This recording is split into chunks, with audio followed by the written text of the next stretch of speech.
Ryan Oakes dropped his new album, Opus. Hell yeah. I love that title. Opus. It's not magnum opus, it's just opus. Um, this record is great. I mean, Ryan Oakes has been consistently dropping a shit ton of singles since we first found him Mhm. with the Loveless feature, which we both heavyweight. Heavyweight. Oh, you better watch. Oh my God, holy shit. Mhm. God, it's so good. So, going into this record, I kind of already knew this is going to be good. And it did not disappoint. I think it's incredible. My only gripe is because we do get Ryan Oakes kind of at taster levels, I guess, where it's just kind of like one song every 2 weeks, Yeah, it's 3 weeks. every month we're talking about him every 28 days. Exactly. He's always coming up. So I think because we get him at a taster level, it never really occurred to me how frequently his topic on his songs is kind of like a I'm gonna prove myself. Fuck you guys, I deserve this type of thing.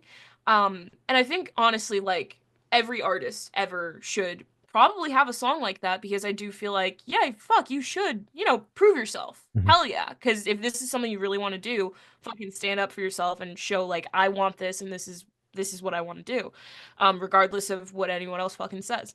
I love those types of messages. But I think because the first half of the record was kind of like all of those songs back to back to back. I almost had like almost palette fatigue with it because it was such a frequent topic on Mhm. the record. Again, it sounds great, but it was just kind of like I get it. Yeah. You know? Um I think obviously he covered other topics on the record, but because that was the most frequent topic, the one that I was able to pick up on the most because it's very loud and straightforward because he's literally just saying like fuck you guys, I'm gonna fucking win and I'm gonna be rich and shit. And I'm like, hell yeah, Ryan, fuck yeah, you are. Oh yeah. Um, but because it was just like back to back to back for the first half of the record, as I said, I kind of just got like palate fatigue, ear Mhm. fatigue. I don't know. Palate fatigue is when you eat, but whatever. We Yeah. always use eating metaphors with music anyway, so I don't give a fuck. Um, Other than that, I think it's a great record.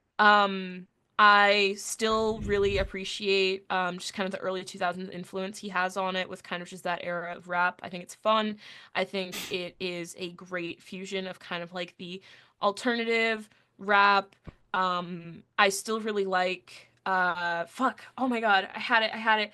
I still really like Angels Like Me because that was the one that really reminds me of the early 2000s, just when you would have a singer and a rapper on the same track and it was just very nostalgic for me. I Yeah. still really like that track a lot. um I think fucking Suicidal Thoughts featuring Chrissy Costanza from Against the Current is incredible, and I still really like I like Celebration a lot. Yeah. So again, great record, solid tracks all the way through. That's just my one gripe. Yeah. Fair enough. Fair enough. I kind of was okay with it because I feel like that's kind of the vibe that was being gone for this album, is kind of like, watching from the outside, watching all the success that he's had, especially Mm-hmm. like over the last year or so. Lots of great tours, did headlining, Headliner. went over to the UK for the first time, all these crazy things.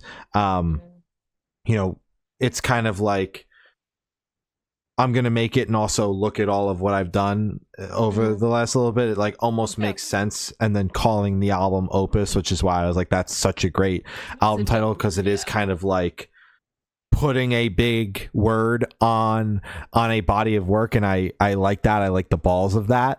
Mm-hmm. So I didn't have any sort of problem with it because it's kind of what I expected going into it, just knowing the title. Obviously have heard most of Weird. these songs already. Mm-hmm. Wasn't a huge problem for me, but he always knocks it out of the park. Yeah.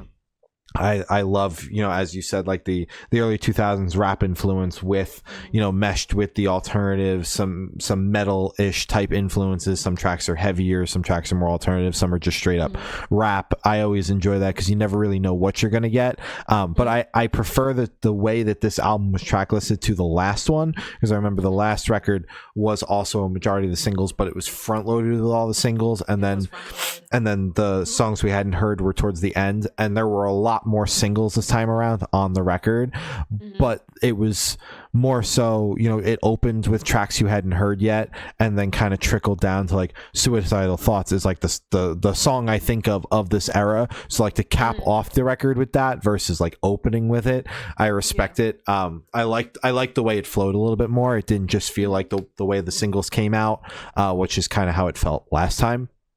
um Really enjoyed Celebration as the opener. Nothing Left to Lose is such a bouncy, fun track. I really like that song. Comeback Kid is fucking dope, and Suicidal Thoughts with Chrissy Costanza is phenomenal. I think that she really complements that song very well, and is not only the song I think of with this era of Ryan Oakes, but also probably my favorite from this era. Yeah. Overall, a very solid record.